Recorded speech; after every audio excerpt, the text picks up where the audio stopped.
Hi, my name is Janna Israel. I'm the Adult and Academic Programs Manager here at the Wadsworth, and I'm here to talk about a painting that we have on loan right now from the Rijksmuseum in Amsterdam. It is Titus as a monk. It's by the artist Rembrandt van Rijn. It's about his son, Titus. And it was painted in 1660 during the last decade of his life. So I wanted to give you a little bit of background about Rembrandt and then talk about the painting for a bit and some of Rembrandt's contemporaries to see what else was going on while Rembrandt was painting this portrait of his son. Due to his ability to interpret human nature, emotions, and capture transitory moments, the Dutch artist Rembrandt van Rijn is considered one of the greatest European artists of his time. He was born in 1606, but his reputation was so great by the time that he was 22 that he had students who were very talented coming to train with him in his native Leiden. In 1631, he moved to Amsterdam, which was a prosperous and bustling city at the time, and he married his art dealer's cousin, Saskia van Uylenburg. He used his family very frequently as subjects for his paintings. He used himself as well. He explored and experimented with portraiture and self-portraiture as a way of drawing out your attributes, characteristics, but also as disguising those characteristics and attributes. Saskia and Rembrandt had 4 children, of which only Titus, born in 1641, lived. Saskia died a year after Titus was born, and she stipulated in her will that Rembrandt could draw from Titus's inheritance as long as he didn't remarry. And Rembrandt spent his life aggressively pursuing widowhood. He actually found solace after Saskia's death with Titus's wet nurse, but he had her committed when she expressed interest in marrying him. Rembrandt then actually began a relationship with a woman named Hendrika Stoffels, and she and Titus actually took over Rembrandt's affairs when he entered into a period of great economic hardship. They made an inventory of all of his belongings, including his paintings, his beloved printing press, which he used. Many people know that Rembrandt was an accomplished printmaker. And they pawned off a lot of his belongings.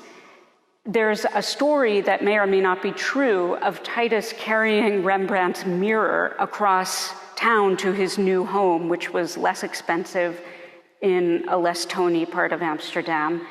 Obviously his beloved mirror, which he used for self-portraits, and that it broke on the way to Rembrandt's new residence. We don't know whether that story is true, but it emblematizes this relationship between Rembrandt and his son Titus. Rembrandt used Titus as a model a lot, and this is one of those very paintings in which Rembrandt painted his son. Rembrandt painted this portrait of Titus when he was 19 in 1660. In this portrait, Rembrandt paints Titus in a dark and scruffy monk's habit. It's rough at the seams with these large, hasty stitches that you can make out in the painting, right around the arm, right there. And there's also a tear in the arm right over here. The harsh texture of Rembrandt's paint conveys the rough heaviness of the fabric and the vows of poverty taken by monks. The monk's habit heightens the portrait's sense of humility, as Titus's downcast eyes lend him an air of quiet and absorbed introspection. Rembrandt suggests a light source from below the portrait to draw attention to Titus's face. The pasty lead white of his face contrasts with his dark, sunken eyes, and this murky background with wisps of leaves and vegetation here off to the side. And that kind of hint of nature evokes a monk's contemplative retreat into nature. Rembrandt focuses also as well on the complexities of the shadow in the hood of Titus's monk's habit, and that complexity, those shadows, are a parallel for the interior thoughts of his son. In his tender attention on Titus's face, the portrait represents the strong bond Rembrandt felt for his son, but it also shows Rembrandt placing identifiable models in theatrical guises. Rembrandt and his family were not religious, but the monk's habit might have been part of what was probably an impressive collection of costumes that Rembrandt used to dress his models. Rembrandt converted his models into character, and in this way, he drew attention to particular characteristics that he identified.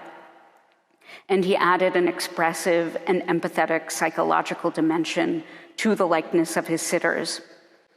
Now, the small size of this portrait invites close observation, and I hope you have an opportunity to do this through this recording. As you approach the intimate setting of the painting, the artifice of the brushstroke becomes more prominent, it becomes more apparent.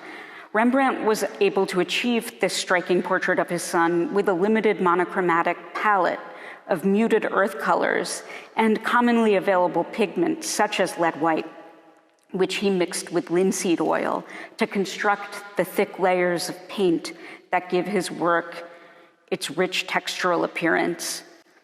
So both Titus and Rembrandt's mistress Hendrika died in 1668.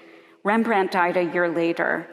He did not travel much beyond the distinct canals of Amsterdam as he painted the likenesses of his neighbors and wealthy patrons, his family.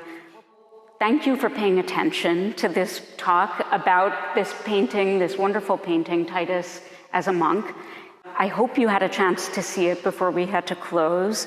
The museum will reopen around Labor Day, but if you're watching this after Labor Day 2020, I hope you have a chance to see this painting in Amsterdam, and I definitely hope you have a chance to come to the museum and to look at all of the wonderful paintings we have, not only from the 17th century, but across time and geographical areas.